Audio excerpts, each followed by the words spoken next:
네, 행복한 안식일입니다.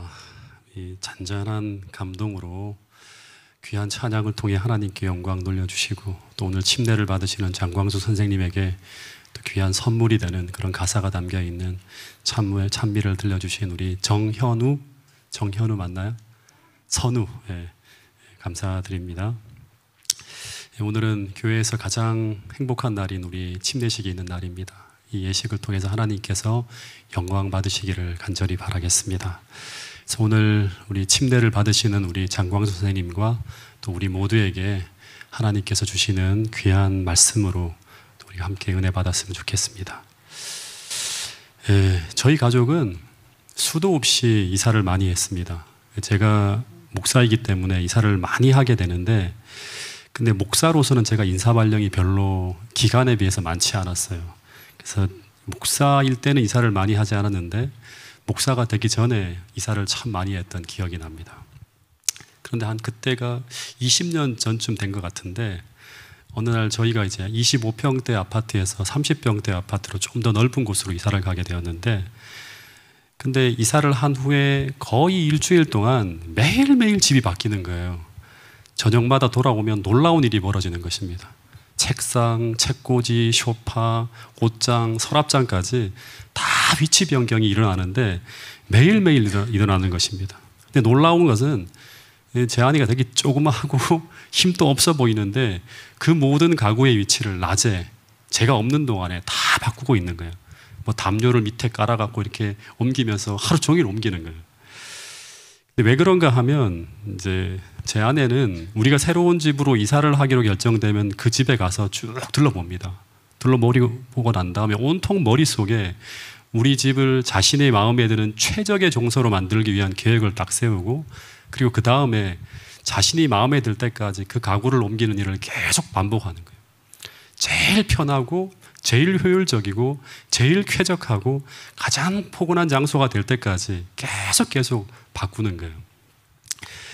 근데 우리 하나님도 마찬가지라고 성경은 말합니다. 다시 말해서 우리가 영적으로 이사를 결정하고 우리 삶의 영적 주소가 하나님으로 바뀌는 순간, 즉 하나님이 우리 마음에 거하시는 성소가 되기로 결정하는 순간, 그분은 우리 마음과 우리 인생을 하나님께서 거하시는 가장 아름다운 궁전이 될 때까지 끊임없이 우리 삶을 변화시키려고 하는 분이 바로 우리 하나님이라고 합니다.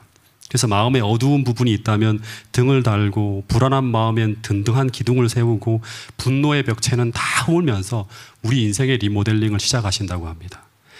그리고 그 공사가 마무리될 때까지 아무리 큰 비용이 들어간다 하더라도 하나님은 우리 인생이 하나님의 위대한 걸작품으로 만들어지기까지 그 수고와 비용을 아끼지 않을 것이라고 성경은 말하고 있습니다.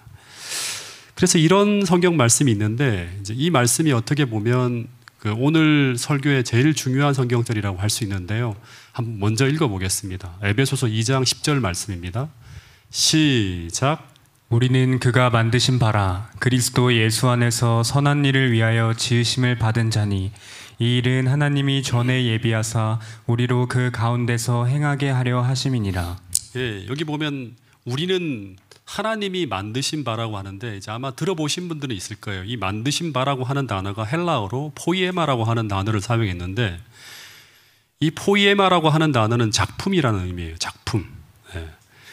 그래서 이 에베소 2장 10절 말씀은 이렇게 번역할 수 있어요. 우리는 하나님의 작품입니다. 그런데 어떤 작품인가 하면 본문을 보면 그리스도 예수 안에서 선한 일을 위하여 만들어진 작품이라고 하는 거예요. 즉 선한 일을 행하는 걸작품으로 하나님께서 당시 에베소 교인들을 만드셨다고 하는 거예요. 그래서 이 본문을 보면 하나님은 우리를 향한 계획을 미리 세우시고, 이사가 결정되어지면 이제 우리가 미리 우리를 향한 계획을 이전부터 쭉 세우시는 거예요. 그리고 우리가 하나님의 선한 일을 행하는 걸작품이 되게 할 목적으로 우리를 하나하나 만드셨고 또 만드시고 있다고 하는 그런 말씀을 하고 있는 것입니다. 이 작품은 세계에서 정말 어떻게 보면 최고로 꼽히는 작품 중에 하나인데, 레오나르도 다빈치라고 하는 사람이 그린 1503년에 만든 모나리자라고 하는 작품입니다. 상상할 수 없을 만큼 값이 비싼 그런 작품이에요. 그리고 또 이 작품은 고흐라고 하는 사람이 그린 1889년에 그린 별이 빛나는 밤이라고 하는 작품이에요. 그리고 또 하나의 작품을 소개하면 이거는 1916년에 모네라고 하는 사람이 그린 수련이라고 하는 작품이라고 합니다. 근데 이 작품들은 인류 역사에 10대 걸작품에 속하는 값으로 매길 수 없을 만큼 어마어마한 가치를 지닌 위대한 명작품, 즉 걸작품이라고 합니다. 특별히 마지막에 있는 1919년에 모네가 그린 이 수련이라고 하는 작품은 경매에 붙였을 때 얼마 정도 나온지 아십니까? 경매, 우리 값을 매길 수가 없는데 경매에 붙여보면 이제 사람들이 막 호가를 부르잖아요. 얼마 정도까지 나온지 아십니까? 예, 여러분들의 상상을 다 뛰어넘을 거예요. 얼마 나온지 아십니까? 1억 원? 10억 원? 100억 원? 더 올려야 돼요. 1000억 원? 더 올려야 됩니다. 1,500억 원이 나온 작품이라고 합니다. 1,500억 원을 들여서라도 사겠다고 하는 사람이 나올 만큼 그렇게 엄청나게 비싼 작품. 근데 이런 위대한 작품들을 볼 때 사람들은 어떤 말을 하게 되는가 하면 먼저는 이 작품에 대한 찬사가 터져 나옵니다. 와, 이 작품 정말 훌륭하다, 아름답다, 놀랍다 이런 말을 하게 됩니다. 그리고 그 다음에 이 작품에 감동을 받고 경탄하는 모든 사람들은 이제 이 작품을 보면서 또 무엇을 주목하게 될까요? 이런 위대한 작품을 만든 사람, 이런 위대한 그림을 그린 그 사람을 주목하게 됩니다. 도대체 이런 위대한 작품을 만든 사람은 누구일까? 그는 어떻게 이런 위대한 작품을 만들게 되었을까? 그러면서 이 위대한 작품을 만든 그 작가에게 모든 시선이 쏠리면서 그에게 모든 영광과 찬사를 돌리게 됩니다. 그런데 마태복음 5장 14절부터 16절에 보면 주님은 오늘 우리에게 이런 말씀을 하십니다. 여기 보면 우리는 세상에 무엇이다? 빛이라고 하는 거예요. 어떤 빛인가 하면 하나님을 세상에 전하는 빛이라고 합니다. 그런데 우리가 어떻게 세상에 하나님을 전하게 되는가 하면 우리의 빛이 사람 앞에 비치게 될 때, 그때 그 세상 사람들은 너희 착한 행실을 보고 선한 일을 위하여 만들어진 하나님의 작품인 너희의 선한 마음과 너희의 선한 행실을 보며 하늘에 계신 너희 아버지께 어떻게 된다? 찬사와 영광을 돌리게 된다고 하는 거예요. 마치 위대한 예술 작품을 보고 저것을 누가 만들었지? 어떻게 저런 위대한 예술 작품을 만들었지 하면서 물어보는 것처럼, 그리고 그 만든 작가에게 모든 찬사를 보내는 것처럼 마찬가지로 오늘 하나님이 만드신 작품들인 우리를 보며 세상의 모든 사람들이 그렇게 우리를 재창조하신 하나님께 모든 찬사와 영광을 돌리게 하라고 하는 것입니다. 여러분들을 보면서 세상 사람들이 하나님을 보고 있습니까? 오늘 여러분들의 행실 하나하나를 보면서 그렇게 만드신 하나님께 영광을 돌리고 있나요? 오늘 여러분들의 마음에서 예수님 같은 선한 모습을 보면서 여러분을 그렇게 선하게 지으신 하나님께 영광을 돌리는 그런 사람들이 있습니까? 여러분, 하나님은 오늘도 우리가 예수님 같은 그런 선한 사람이 되도록 하기 위해서 오늘도 하나님의 위대한 걸작품으로 만드시기 위해서 당신의 수고를 멈추지 않고 있다고 말씀하고 있습니다. 그리고 그 일에 하늘의 모든 자원을 아끼지 않고 있다고 말씀하고 있습니다. 그 하나님의 비전을 꼭 우리들의 삶을 통해서 이루어드리게 되기를 간절히 바라겠습니다. 오래전에 제가 책을 하나 구입했는데 이 책 제목이 진 에드워드라고 하는 사람이 쓴 세왕 이야기라고 하는 책이에요. 아주 얇은 책이에요. 근데 내용이 아주 재미있고 또 머릿속에 이렇게 뭔가 생각할 수 있는 그러한 감동도 있고 의미도 있어서 천천히 정독하면서 제가 다 읽었어요. 근데 이 이야기 속에서 이 지은이가 우리에게 던지는 메시지는 딱 하나예요. 이게 뭔가 하면 깨어짐의 축복이라고 하는 거예요. 오늘 설교 주제죠. 깨어짐의 축복. 어느 교회에 어떤 한 분이 교회에 들어오게 되었습니다. 제가 이분을 참 잘 알고 있는데, 근데 이분은 대단히 사회에서 고위직에 있었던 정말 훌륭하고 똑똑하고 열정이 넘치는 그런 분이었습니다. 세상 사람들이, 교인들이 다 이분을 기대하게 되었어요. 근데 이분이 교회를 약 10년 이상 다니고 계셨는데, 근데 사람들이 이야기하기를 그분은 교회를 다니기 전이나 교회를 다닌 후나 전혀 변화가 없다고 하는 말을 하는 거예요. 그러면서 사람들은 말하기를 왜 그분이 그토록 좋은 말씀을 다 듣고 하는데 변화가 일어나지 않는가, 이런 고민을 하는 거예요. 여러분, 교회 10년, 20년, 30년 다니더라도 전혀 변화가 일어나지 않을 수 있습니다. 아무리 좋은 이야기를 듣는다 하더라도 전혀 변화가 일어나지 않을 수 있습니다. 여러분, 이거 꼭 우리가 오늘 깨닫고 돌아가야 됩니다. 여러분, 우리 인생의 리모델링이 시작되려면 우리가 다시금 재창조되어진다고 하는 걸 리모델링이라고 여러분들에게 표현하는데요. 먼저 뭐가 일어나야 되는가 하면 깨어짐과 무너짐이 시작되어야 한다고 하는 것입니다. 그래서 주님의 손에서 단 한 번도 깨어지고 굴복되어진 경험을 한 적이 없다면 그냥 고난을 당하는 게 아니에요. 고난 속에서 완전히 굴복하는 거예요. 하나님 도와주세요. 저의 어리석음이었습니다. 네. 이런 경험이 한 번도 없다면 우리는 주님께서 만지시고 다듬는 흔적을 전혀 경험하지 않을 수 없고 우리의 삶에 그게 없을 수 있어요. 그냥 변화되지 않은 채로 안식일 지키고 자신의 성질대로 봉사하고 자신의 성질대로 성도와 교제하며 살아가는 그런 신앙이 될 수 있다고 하는 거예요. 10년, 20년, 30년 다녀도 전혀 변화가 없는 사람. 여러분, 그래서 이런 말씀이 있는데 이 말씀은 오늘 여러분의 마음속에 또 저의 마음속에 꼭 새기고 돌아갔으면 좋겠어요. 누가복음 20장 18절에 보면 우리 같이 한번 읽어볼까요? 시작. 무릇 이 돌 위에 떨어지는 자는 깨어지겠고 이 돌이 사람 위에 떨어지면 저를 가루로 만들어 흩으리라 하시니라. 네, 무릇 이 돌 위에 떨어지는 자는 깨어지겠고 이 돌이 뭐죠? 성경에서 돌은 예수님이라고 말할 수 있겠죠. 그래서 이 말씀은 이 돌 위에 스스로 떨어져 깨어지는 자는 고난 속에 스스로 굴복하고 자복하는 거예요. 주님이 오시기 전에 먼저 스스로 떨어져 깨어져서 굴복하는 자는 구원을 얻을 뿐 아니라 변화를 경험하게 되고 반대로 그리스도인이라고 하면서 자아를 깨트리지 않고 살아가는 인생은 언젠가 주님이 오시는 그날 그분의 오심에 의해서 그 삶과 인생이 파멸되어지는 결과를 당하게 될 것이라고 말씀하고 있는 것이죠. 여러분, 성경에 보면 이런 케이스의 신앙인들이 무수히 많이 등장합니다. 다시 말하면 이런 분들은 저는 깨어지지 않는 그리스도인이라고 부르는데 이런 분들이 오늘날 너무나 많은 정도가 아니라 흘러넘친다고 볼 수 있습니다. 교회를 다니지만 하나님의 뜻대로 살지 않고 자신의 기분대로 자신의 고집대로만 삽니다. 하나님의 일을 하여도 자신의 고집대로만 해요. 그래서 하나님의 뜻이 이루어지지 않아요. 그런 대표적인 인물이 성경에 한 사람 있는데 바로 이스라엘의 초대 왕인 사울이에요. 이 사울은 깨어지지 않은 그리스도인의 대표적인 인물이에요. 하나님 나라의 왕인데도 불구하고 그리스도 앞에 깨어지지 않습니다. 근데 사울의 시작은 분명히 그리스도인이었어요. 그러나 그의 삶은 아무리 오랫동안 교회를 다니며 심지어 양을 잡고 하는 종교의 시기에 평생을 참여했지만 그 사람이 다 주도했지만 그의 불행한 성격과 기질과 품성이 변화되지 않았다고 하는 거예요. 그래서 그는 하나님의 걸작품이 되는데 실패하면서 결국 비참하게 그의 인생의 끝이 납니다. 그런데 그 이유를 이 세왕 이야기라고 하는 책에 의하면 깨어짐이라고 하는 이 그리스도인의 첫 번째 관문을 그는 통과하지 못했기 때문이라고 하는 거예요. 여러분, 유다도 마찬가지죠. 유다도 예수님의 제자 중에 핵심 제자였고 3년 반 동안 교회를 다녔습니다. 그것도 밤낮 최고의 교사를 따라다니면서 교회에서 거의 살았죠. 최고의 말씀을 들으면서 3년 동안 그 옆에 머물며 지냈어요. 제자로서 지냈어요. 그리고 제가 생각하기를 유다는 성경 지식에 있어서 12제자 중에 최고였습니다. 실전 전도 능력도 가장 탁월한 능력을 발휘했을 거예요. 왜냐하면 그는 제자들 중에서 가장 뛰어난 능력을 갖추고 있는 사람이었기 때문에 지능이나 모든 부분에서. 그래서 가는 곳마다 인기 있는 교사였고 그리고 12제자 중에서도 가장 영향력이 큰 사람 중에 한 사람이 바로 유다였어요.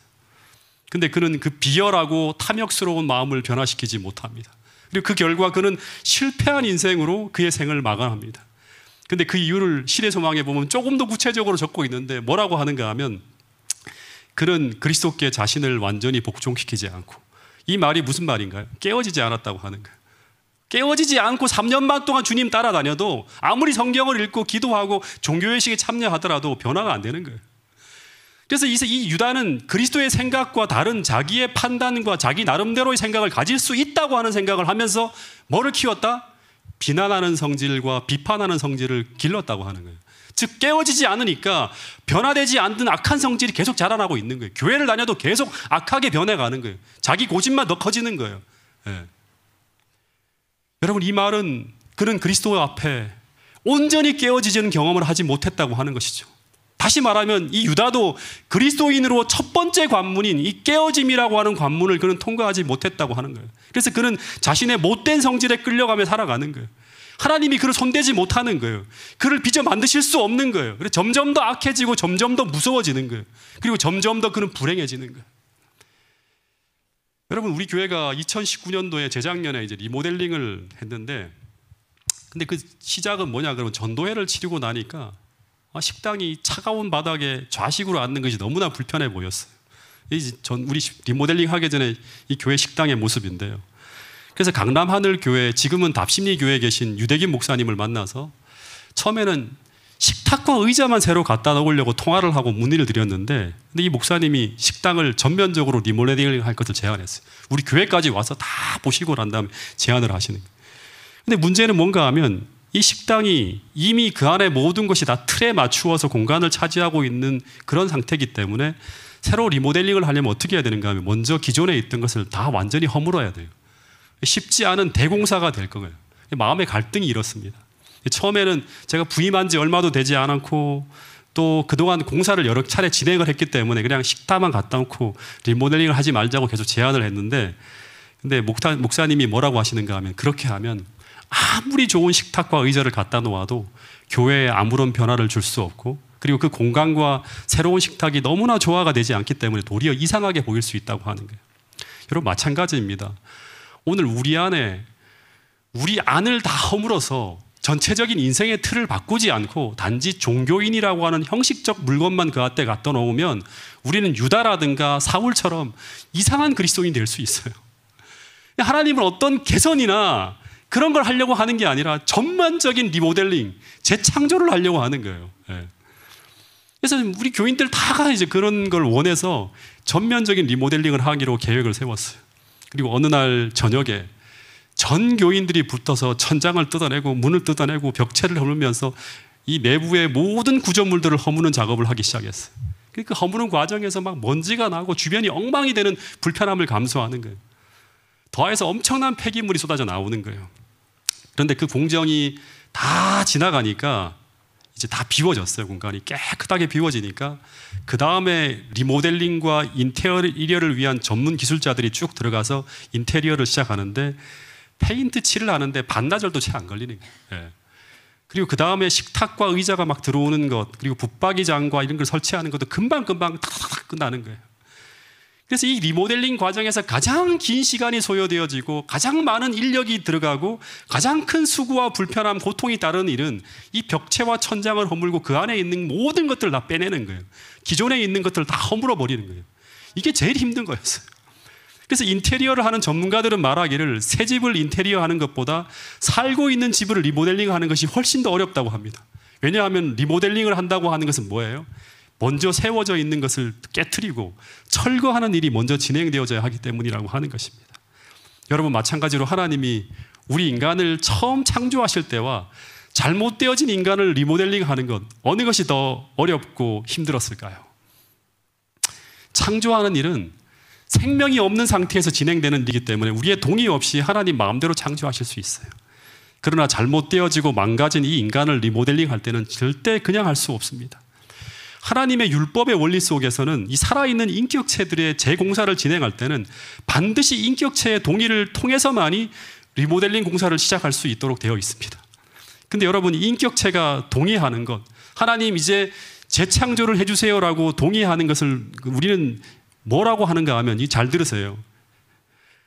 우리가 하나님께 동의한다고 하는 것 무엇을 의미하는가 하면, 오늘 우리가 주께서 나를 너무너무 사랑하신다고 하는 것을 온전히 믿고 그 다음에 나의 자아를 주님 앞에 포기하고 굴복하는 거예요. 근데 이것이 말은 참 쉬운데요, 수도 없이 기도할 때마다 이 말을 하죠. 근데 이것이 무엇을 의미하는 것인가 하는 걸 좀 생각을 해야 돼요. 이것은 무엇을 의미하는가 하면, 기존의 내 자아가 오랫동안 살아가면서 만들어 놓은 내 잘못된 인생의 틀을 전부 무너뜨리는 것을 허락하는 거예요. 이걸 의미하는 게 바로 뭔가 하면 하나님 앞에 굴복하는 거예요.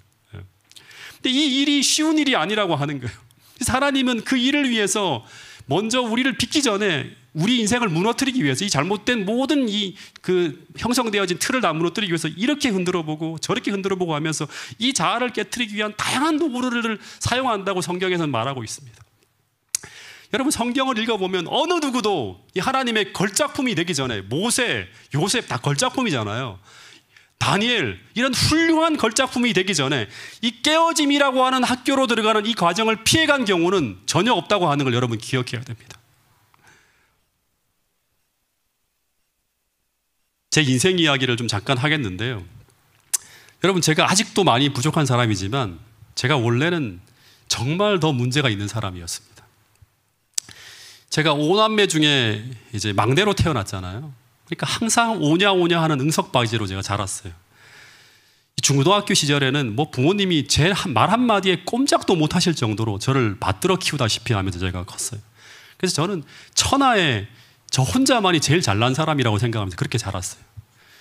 근데 그런 상태로 성장하다가 이제 그리스도인이 되었는데 저는 온전한 깨어짐을 경험하지 못한 상태에 제가 결혼을 했습니다. 지금으로부터 한 24년, 5년 전만 하더라도 저는 얼마나 그리스도인으로서 이상한 제품이었는가 하면 자동차를 타고 가다가 제가 규정 속도를 오버해요. 그러면 경찰이 당시 스피드건으로 탁 찍잖아요, 이렇게. 그러면 이제 경찰이 아주 친절하게 다가와서 저한테 속도 위반입니다 하면서 제 운전면허증을 딱 요구합니다. 그러면 보통은 운전자가 잘못했다고 하면서 머리를 숙이면서 이제 그렇게 이제 얘기를 하면 당시의 경찰은 이제 이게 뭐랄까 조금 이제 그런 게 좀 있어갖고 오리지널 딱지를 안 끊어주고 어떻게 하는가 하면 안전벨트 위반이나 무슨 싼 것을 끊어주겠다고 해요. 실적만 올리면 되니까. 근데 제가 분명히 잘못을 했음에도 전 경찰관에게 머리를 숙이지 않습니다. 도리어 화를 내요.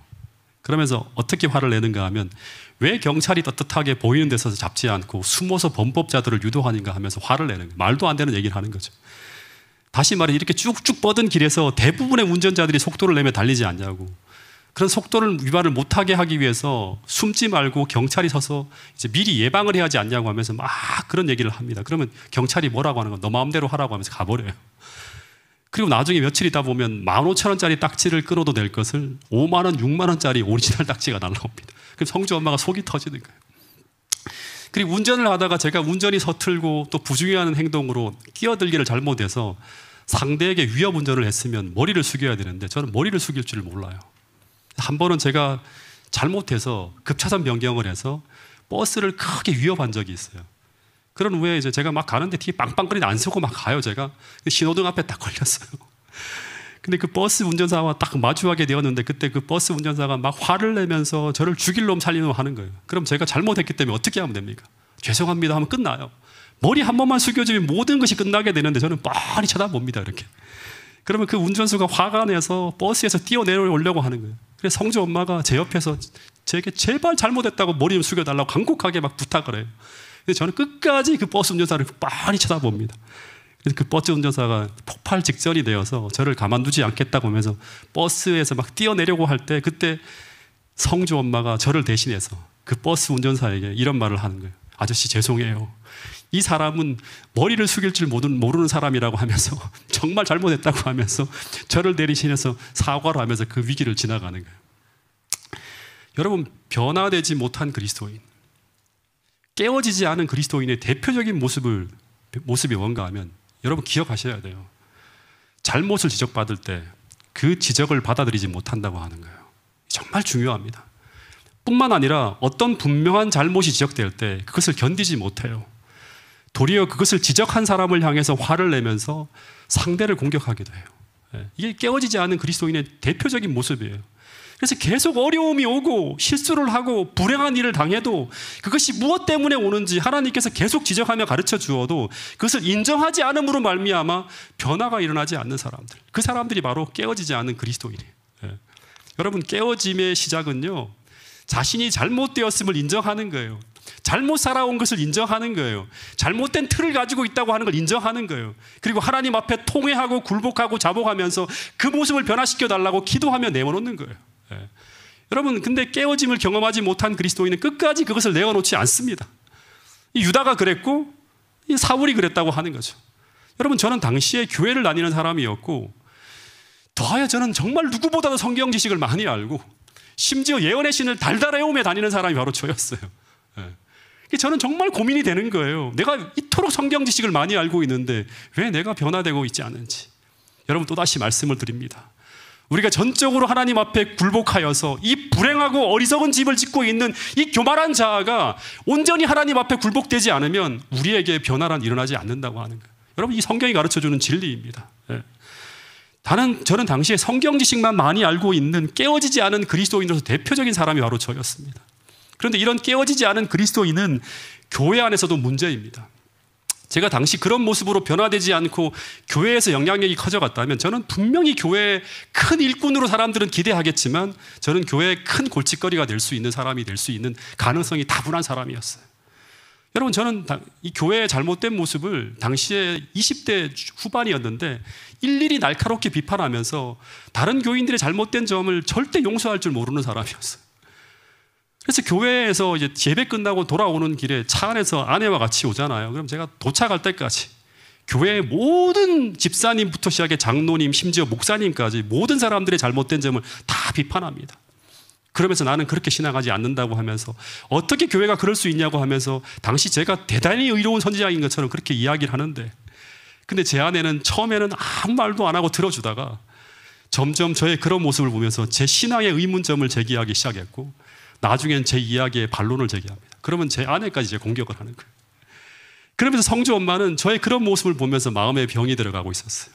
그러다가 크게 깨어지게 된 계기가 있었는데, 그래서 어쩌면 제 신앙의 터닝 포인트였죠. 그 멀쩡하던 성주 엄마가 큰 문제가 생긴 것입니다. 1997년 겨울이었어요. 성주가 태어나기 전이었는데 산정호수 처갓집에 갔다가 돌아오는 길에 갑자기 성주 엄마의 온몸이 굳어가는 것처럼 몸에 경련이 일어나면서 숨을 몰아쉬는 응급 상황이 발생한 거예요. 그래서 제가 긴급하게 당시 의정부 의료원 응급실로 데려갔는데 병원에서 막 진정제를 쓰며 재우는데 이 사람이 무의식 중에 계속 울면서 제가 불쌍하다고 하는 거예요. 무의식 중에서. 이 사람은 그 말을 했는지 몰라요. 뭐가 불쌍한지 모르겠지만 제가 불쌍해서 너무나 마음이 아프다고 하는 거예요. 근데 그때는 이 사람이 나를 왜 불쌍한 사람이라고 하는지 몰랐어요. 왜냐하면 저는 정말 잘난 사람이라고 스스로 생각하고 있었기 때문에. 근데 나중에 와서 가만히 생각해 보니까 그때 성주 엄마가 무의식 중에 맺힌 그 이야기는 하나님의 저를 향한 음성이었어요. 네. 교회를 다니면서도 전혀 변화를 경험하고 있지 못하는 불행한 사람. 성경은 아는데 자신이 어떻게 변화되어지는지를 배웠는데 그것을 가르칠 수도 있는데 근데 정작 자신에게는 변화가 일어나고 있지 않은 너무나 불행한 삶을 살아가는 그리스도인, 그 사람이 바로 저였어. 예수님이 그 불쌍한 유다를 붙잡고 불쌍하다고 하면서 막 이제 울잖아요. 마지막 그 성찬 예식 때 그렇게 많이 배웠는데도 변화가 되고 있지 않은 그 유다를 보면서.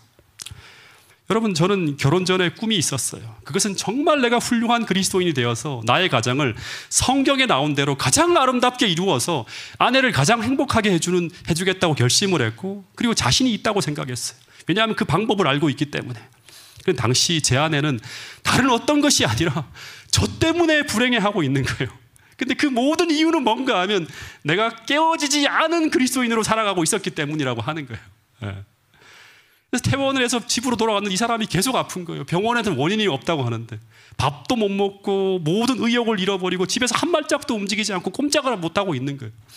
제가 이대로 두었다가 이 사람을 잃어버릴지도 모르겠다는 생각을 하면서 그동안 제가 하고 있던 모든 일들을 다 내려놓고 그냥 성주 엄마를 살려야겠다는 생각을 가지고 이 사람을 데리고 당시 이 병을 회복하려면 시골로 들어가야겠다 생각해서 무작정 시골로 들어갔어요. 그래서 아내에게 이제 거기서 하는데 아내가 저한테 그런 말을 하는 거예요. 여보, 당신이 땀 흘려 일하는 모습을 보고 싶다고 하는 거예요.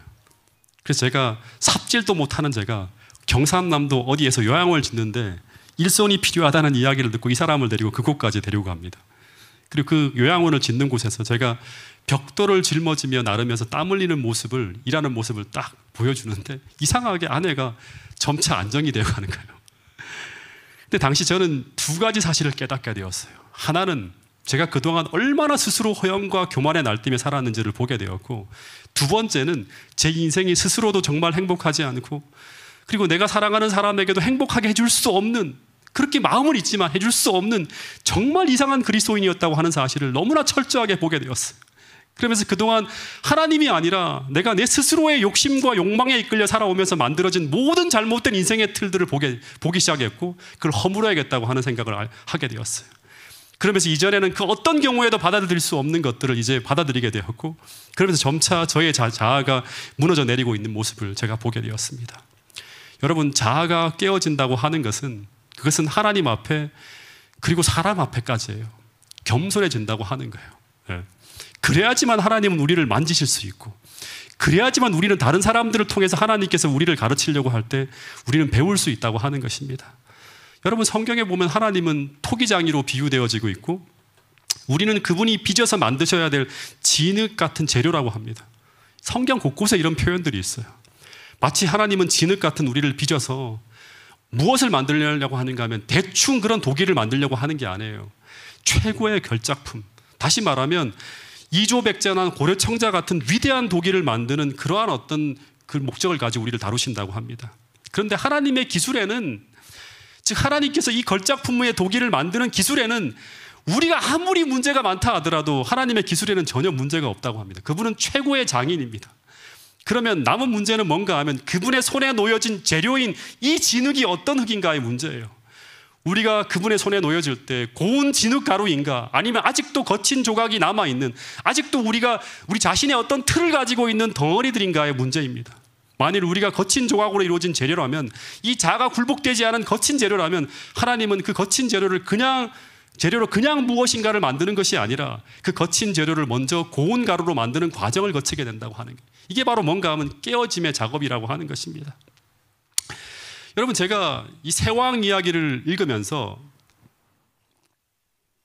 하나 깨달은 게 뭐냐 그러면, 하나님은 이 깨어짐의 학교라고 하는 학교를 하나를 세우셨다고 합니다. 근데 이 학교는 아주 적은 사람이 입학해서 더 적은 수의 사람이 졸업하는 학교라고 합니다. 이 학교에 들어가려고 하지 않아요, 자발적으로. 근데 사람들 중에 하나님의 뜻대로 살려고 하는 사람이 이 학교 속으로 들어갑니다. 근데 졸업은 또 못해요. 네. 왜냐 그러면 이걸 견디지 못하고 그냥 나오는 거예요. 적은 사람의 수가 입학을 해서 더 적은 수의 사람이 졸업을 하는 학교라고 합니다. 근데 하나님이 이 학교를 가지고 계신 이유는 뭔가 하면 스스로 깨어지는 사람들이 거의 없기 때문이라고 하는 거예요. 스스로 깨어지는 사람이 거의 없대요. 그래서 하나님이 고난이라고 하는 망치하고 말씀이라고 하는 망치를 사용해서 우리의 자아를 깨트리고 있다고 합니다. 근데 이 학교에 입학을 한 사람을 여러분들에게 좀 소개하라면, 이 다윗이라고 하는 사람 잘 알죠. 근데 이 학교에서 이 다윗을 깨트리기 위해서 하나님이 사용한 망치가 뭔가 하면 사울이라고 하는 사람이죠. 근데 다윗에게 이 사울은 정말 이해할 수 없는 사람이었어요. 정말 다윗이 사랑하는 대상이었는데, 이 사람에게 사랑을 받아야 되는데, 그 반대로 그는 이 사울 아래에서 정말 기가 막힌 힘든 대접을 받으면서 상상을 초월한 10년의 세월을 보내게 됩니다. 여러분, 10년의 세월은 정말 끔찍한 세월이죠. 근데 다윗은 이 불의한 미친 왕에 의해서 계속 무고를 당해도, 심지어 그가 죽이려고 해도 그는 끝까지 모든 것을 다 잃으면서도 그 불의한 왕을 향해서 창을 거두지 않는 것이 바로 뭔가 하면 다윗이 입학한 학교라고 합니다. 창을 들고 싸워서는 안 돼요. 근데 이 고난의 학교에 입학해서 그가 성공적인 교육을 받으면서 그가 정말 철저하게 깨어진 하나님의 손에 올려진 고운 진흙이 되어갔다고 하는 게 성경의 기록입니다. 그래서 사무엘 하를 보면 이런 기록이 나오죠. 여러분, 이런 기록을 보면서 우리가 바로 이런 어떤 사람이 되려고 하는데 이건 정말 엉터리 같은 생각이에요. 이런 기록이 나올 수 있었던 건 뭐냐 그러면, 사무엘 상에서 그가 10년 동안 고난의 학교를 통해서 이 사울을 통해서 철저하게 깨어진 고운 가루가 되었을 때 이런 삶을 살 수 있는 거예요. 예. 여러분, 다윗이 위대한 성공을 거둘 때마다 언제나 그 뒤엔 이런 기록이 나옵니다. 사무엘하 2장 1절, 다윗이 여호와께 물어가로되 내가 유다 한 성으로 올라가리이까? 자기 뜻이 없어요. 하나님 어떻게 할까요? 사무엘하 5장 19절, 다윗이 여호와께 물어가로되 내가 블레셋 사람들에게로 올라가리이까? 하나님께 물어보는 거예요. 역대상 14장 10절, 다윗이 여호와께 물어가로되. 다윗이 진정으로 하나님 앞에 겸손한 사람이 되었음을 보여주고 있는 글들이죠. 다시 말해 그는 하나님의 손에 자기의 모든 삶을 드린 고운 흙이 되었음을 증명하는 성결정들이에요. 그리고 하나님은 이런 재료를 가지고 다윗을 성경 역사상 가장 위대하고 가장 아름다운 작품으로 만드셨다고 하는 이야기가 성경 이야기입니다. 제가 마지막으로 예화 하나를 좀 들려드리고 제가 오늘 말씀을 좀 줄일까 합니다. 오래전에 제가 만성비염으로 중고등학교 시절부터 오랜 기간 제가 고생을 좀 했어요. 2번의 비염 수술을 받았는데 계속 재발을 하는 거예요. 이 2번의 수술을 할 때마다 병원에 가면 의사가 이제 레이저로 제 병명을 비우성 비염이라고 진단을 하면서 레이저로 그 부어오른 살을 이렇게 지지는 거예요. 지져주면서 잘라내는 거예요. 근데 이 2번의 수술이 다 신통치 않았어요. 그래서 계속 고생을 하다가 이제 제가 동작교회에 있을 때 막 기침을 너무 심하게 하고 계속 이제 천식 비슷한 게 막 오려고 하니까 걱정이 되어서 이제 막 이렇게 고생을 하고 있으니까 한 집사님께서 한 병원을 소개해 주셨는데 이제 그 소개된 그 병원의 의사가 이 분야에서 명의라고 하는 거예요. 그래서 그 병원을 찾아갔습니다. 그래서 그 의사 선생님이 당장 수술을 하자고 하는 거예요. 근데 문제는 그냥 레이저로 좀 치료하면 안 되겠습니까? 라고 했더니 이제 그 의사 말로는 레이저로 치료해서는 치료가 불가능하다고 하는 거예요. 왜냐 그러면 제 코뼈가 이렇게 휘어져 있어서 이제 비중격 망곡증이라고 해서 휘어져 있어갖고 이 코뼈를 바르게 세우지 않으면 계속 재발을 하게 된다고 하면서 비중격 성형술까지 받으라고 하는 거예요. 근데 만약 이 수술을 안 받으면 어떻게 되냐고 물었더니 이 근본 치료를 안 하면 이 비염은 시간이 지날수록 점점 더 진행이 된대요. 일시적인 미봉책 쓰고 약 먹고 하면 더 진행이 돼서 두통을 유발하고, 그리고 더 나가서는 기관지 천식, 그리고 제가 설교를 자꾸 하니까 기관지 천식은 필연이 오고, 그리고 감기에 취약한 몸으로 만들어져서 계속 다른 증상을 이제 만들어낼 수 있다고 하는 그런 얘기를 하는 거예요. 근데 이 수술은 힘든 수술이에요. 그리고 수술해야 하는 과정은 반드시 고통이 따라온다고 하는 거예요. 그리고 수술을 받고 나도 바로는 개선이 안 돼. 한 달 정도는 더 힘든 시간을 보내게 된다고 하는 거예요. 그래서 한 달 동안은 설교하기가 더 힘들어지는 거예요. 근데 제가 그 명의를 믿고 수술을 하기로 결정을 했습니다. 수술실로 들어가는데 그 과정이 즐겁지가 않습니다. 수술하기 전에 이제 부분 마취를 하는데도 저를 꽁꽁 묶어요, 몸을. 3겹, 4겹으로 꽁꽁 묶고, 그리고 마취 주사를 맞는데 큰 주사를 가지고 코 안을 찌르는데요. 막 너무너무 아픈 거예요. 근데 다 묶여 있잖아요. 묶여 있는 걸 허락하는 거잖아요, 수술이. 묶여 있어 저항을 할 수가 없는 거예요. 소리만 지르는 거예요. 아! 하면서. 그리고 그 의사가 이제 따라하라고 하는 거예요. 100번을 세라고 하는 거예요. 하나, 둘, 숫자를 세는데 잠시 후에 칼이 스치는 소리가 들리더니 감각이 약간 드는데 피가 막 쏟아지는 느낌이 막 나오는 거예요. 그리고 석션으로 막 피를 흡입하는 소리가 들리고, 잠시 후에 어떤 일이 벌어지는가 하면 갑자기 정을 딱 대더니 망치로 때리는 거예요. 쾅 때리는 거예요. 코뼈를 깨트리는 작업을 막 하는데 끔찍한 거예요. 그리고 조금 지나니까 어떤 기계로 막 코뼈를 갈아내는 거예요. 낑낑 하면서. 온몸이 오그라드는 막 느낌이 드는데 숫자를 안 세고 있으면 숫자 세세요. 계속 말을 하는 거예요. 근데 저는 손 하나 까딱할 수 없어요. 저항할 수도 없었고 힘을 쓸 수도 없어요. 왜냐하면 온전히 저는 그 의사에게 제 몸을 맡기기로 허락했기 때문에, 온전히 묶여있기 때문에. 그리고 잠시 후에 수술하는 과정이 끝났습니다. 근데 그 과정이 끝난 후에도 며칠 동안은 코로 솜을 다 막아서 수술하기 전보다 더 호흡하기 힘든 과정이 지나갑니다. 그런데 한 달이 지나갔는데 이 과정이 끝난 후에 저는 정말 그 의사의 말대로 이전과 다른 세상을 경험했어요. 코로 인한 고통이 확실히 지나간 거예요. 근데 이런 회복과 변화의 축복을 경험하기 위해서 먼저 우리는 이 깨어짐이라고 하는 그 수술을 받는 시간, 우리가 우리 인생을 그분의 손에 맡기는 이 과정이 절대적으로 필요하다고 하는 거예요. 졸업을 해야 돼요, 반드시. 즉 우리가 그분의 만지심에 우리 손을 온전히 맡기고 허락할 수 있는가? 끝까지 맡길 수 있는가? 끝까지 그 사울에게 손을 대지 않을 수 있는가? 이게 관건이라고 하는 거예요. 근데 맡기면 잠시 동안 망치질이 시작되고 그릴로 코뼈가 갈아내는 소리가 들리고 피가 목 뒤로 넘어가는 컥컥 끓일 때는 정말 수술을 잘못했다고 하는 그런 후회가 들기도 합니다. 그러나 이 모든 깨어짐의 확결을 확실히 잘 참고 끝까지 맡기며 졸업을 하면 어느새 우리는 하나님의 손 위에 얹혀진 고운 진흙이 되어서 우리는 하나님이 만드신 부르의 명작으로 계속 아름답고 더 건강하게 계속 다듬어져 가고 있는 우리 모습을 경험할 수 있을 것이라고 성경은 말하고 있습니다. 여러분, 그분의 크신 능력이 역사하는 그런 경험을 할 수 있다고 성경은 말하고 있습니다. 여러분, 이 사실을 꼭 믿게 되기를 간절히 바라겠습니다. 여러분, 우리 모두 에베소 2장 10절 말씀처럼 우리는 누가 만드시는 바라? 하나님이 만드시는 바이고, 그리고 그분의 능력이 얼마나 위대한지를 증언할 수 있는 하나님의 명작이 될 후보라는 사실을 꼭 기억하시고, 우리 모두 이 깨어짐의 학교를 통해서 하나님의 손에 얹어지는 가장 고운 흙이 되어지기를 간절히 바라겠습니다. 그리고 그 일을 통해서, 그 선한 삶이 나타나는 그 역사를 통해서, 성령이 함께 하시는 그 역사를 통해서 하나님께 모든 사람들이 영광을 돌리는 그런 삶을 우리 모두가 살기로 굳게 결심하시는 여러분과 저가 되기를 간절히 바라면서 오늘 말씀을 줄이도록 하겠습니다. 자, 이제 오늘 침례를 받으시는 장광수 선생님을 잠시 소개해 드리도록 하겠습니다. 여러분, 우리가 장광수 선생님을 처음 만나는 것이 언제인지 혹시 아십니까? 맞추실 수 있는 분 언제인지 아십니까? 네? 네, 그때가 언제예요? 네, 5월 달입니다. 5월 2일이에요. 정확하게 5월 2일이었어요. 5월 2일 날 우리 김현수 성도님이 침례를 받으시는데, 여기 보면 사진에 보면 나오죠? 여기 이때는 이분이 이 자리에 앉아 있을 거라고는 우리 상상도 못했습니다. 여기 사진을 함께 찍는 모습에 나와 있습니다. 네. 처음 이때 이제 교회를 방문해 주셨는데 이때도 이게 침례식에 함께 이제 가족들하고 사진 찍을 때도 서 있죠. 예. 근데 그 김현수 성도님이 이제 침례를 받으시고 난 후에 이제 계속 영혼을 구원하기 위해서 기도하시다가 이제 장광수 선생님을 저와 공부하는 자리에 앉히기 위해서 이제 계속 기도하시면서 권하시고 있다고 하는 말씀을 하셨어요. 그리고 한 달하고 보름이 정도 지났을 때죠. 한 달하고 보름이 지났을 때 6월 16일입니다. 정확하게. 6월 16일 날 장광수 선생님께서 교회를 다니라고 하는 강요를 하지 않겠다고 하는 조건으로 처음으로 공부하는 자리에 앉게 되셨습니다. 네.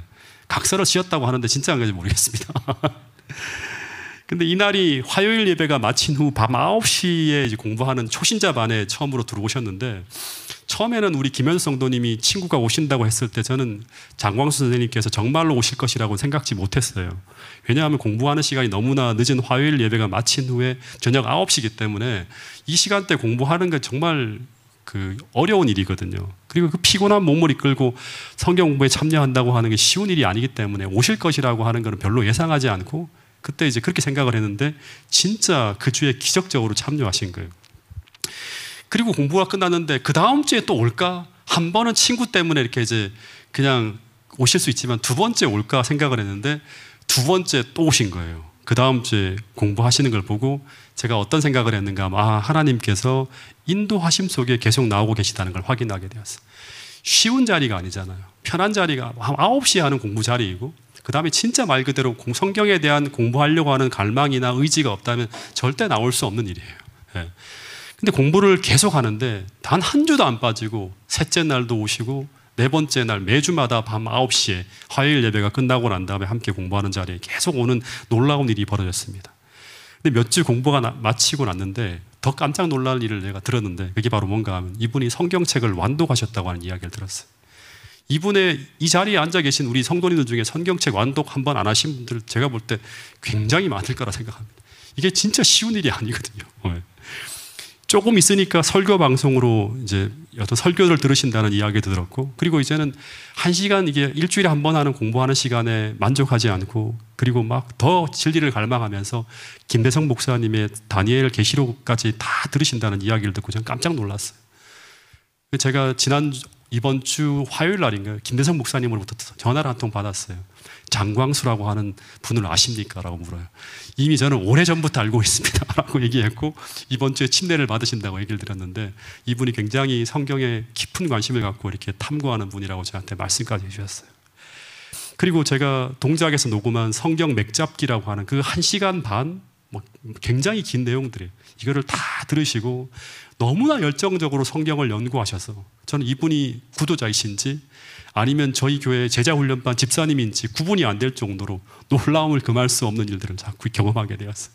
그래서 여러분 이 교회에 다니는 거는요, 신앙인이라고 하는 거는 다니는 기간에 따라서 그 사람의 어떤 질과 이런 걸 결정할 수 없어요. 훨씬 더 많은 것들을 앞질러 갈 수 있다고 하는 생각을 제가 하면서 이 마지막 시대 하나님이 급하시긴 급하셨구나 하는 생각을 제가 하게 되었습니다. 그리고 처음에는 김현숙 성도님께서 이 장광수 선생님이 저와 비슷한 스타일의 사람이라고 들었는데 저보다 훨씬 더 집요하시고 더 말씀에 관심이 많으신 분이라고 하는 걸 제가 느낄 수 있었습니다. 여러분 성경 시편 1편에 보면 복 있는 사람은 어떤 사람이죠? 복 있는 사람은 어떤 사람이죠? 그 사람은 그리스도인이에요. 하나님의 축복을 받는 사람. 근데 그 사람은 어떤 사람인가 하면 하나님을 정말 사랑하는 사람이에요.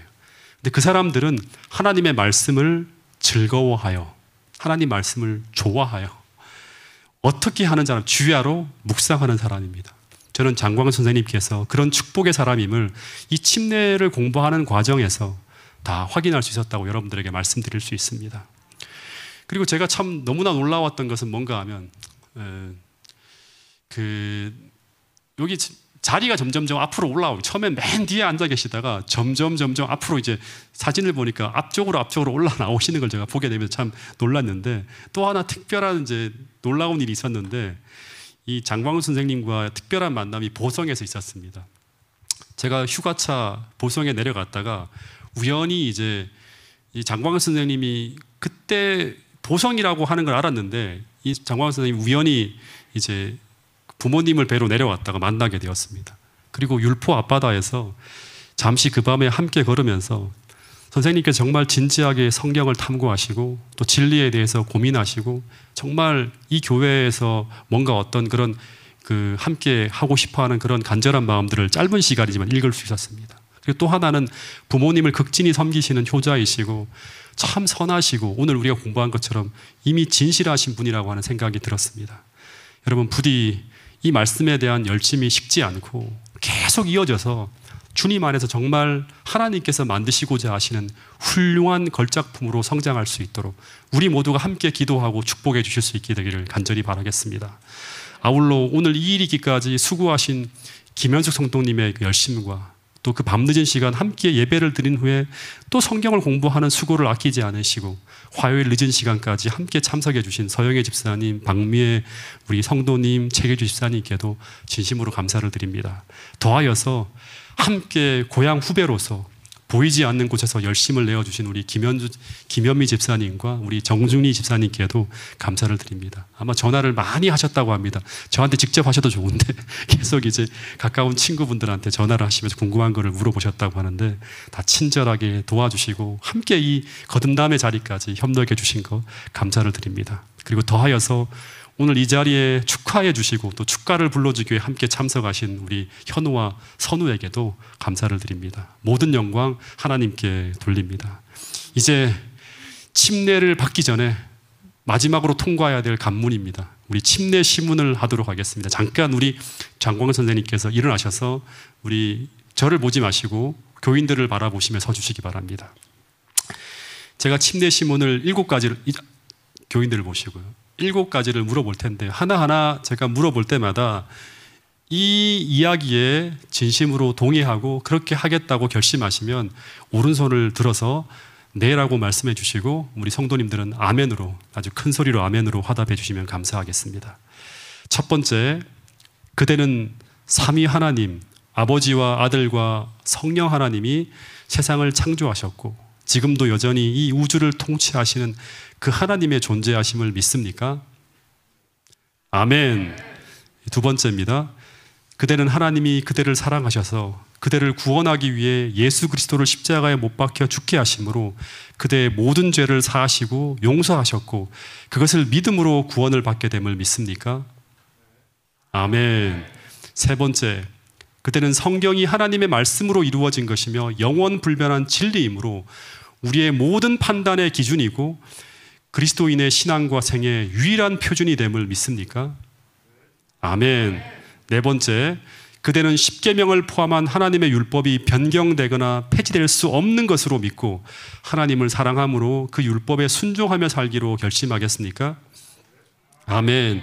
다섯 번째, 안식일은 7째 날 토요일이며 하나님을 사랑하는 자는 이 주님을 예배하는 이날 이 안식일을 기억하여 거룩히 지켜야 함을 믿고 이날을 주님을 사랑함으로 신실히 지키기로 결심하십니까? 아멘.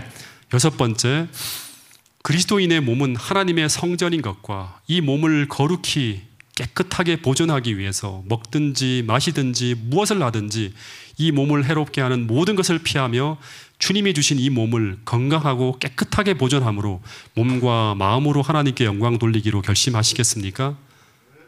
아멘. 이제 마지막 한 가지 남았습니다. 목소리가 너무 굵으시고 좋으셔갖고 참 듣기도 참 좋습니다. 마지막 7번째 시문을 하겠습니다.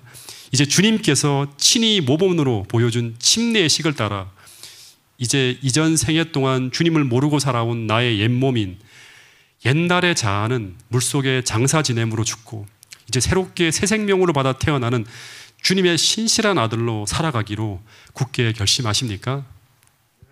아멘. 네, 이제 7가지 시문을 다 통과하셨습니다. 이제 이 시문을 받고 이제 우리가 한 가지 결의를 좀 하도록 하겠습니다. 우리 장광수 선생님께서 서중환 앞에 그 파주중앙교회 교인으로 입교하는 거에 대해서 저는 동의하고 어느 분 제청하십니까? 네, 그러면 우리 장광수 선생님께서 침례를 받는 조건으로 파주중앙교회에 입교하는 것에 대해서 가하시다고 생각하시는 분 손 들어주시기 바랍니다. 네, 감사합니다. 우리 장관 선생님께도 손들어 주셨습니다. 제가 이제 기도하고 침례식을 바로 거행하도록 하겠습니다. 하늘 아버지, 정말 오늘 주신 말씀을 다시 한번 마음에 우리 모두가 새길 수 있도록 도와주시옵소서. 주님, 우리 모두는 주님 앞에 전적으로 굴복하며 살기로 침례 예식을 통해 결심한 사람들임을 우리가 잊지 않게 하여 주시고, 오늘 장광 선생님께서 거듭남을 통해서 하나님과 언약을 맺기로 또 함께 결심하게 되었습니다. 주님, 이 순간까지 하나님이 인도하시고 선이 이끌어 주셨음을 인하여 감사를 드립니다. 주님, 이 자리에 함께 하시고 우리 장광수 선생님께서 물속에 내려가서 다시금 올라올 때, 그 주께서 침례 받으실 때 성령께서 비둘기같이 임하신 것처럼 성령 충만함으로 이 예식에 함께하여 주시고 우리 선생님을 축복하시고 평생 주님 오시는 그날까지 인도하시고 이끌어 주시옵소서. 모든 순서마다 은혜를 더하여 주시고 함께하여 주시고, 또 우리 모두가 이 침례식을 통해서 주님과 처음 사랑을 고백한 그 첫사랑을 다시금 기억할 수 있는 시간 될 수 있도록 도와주시옵소서. 예수님 이름으로 기도드렸습니다. 아멘. 우리 집사님들 침례식을 위해서 준비해 주시기 바랍니다.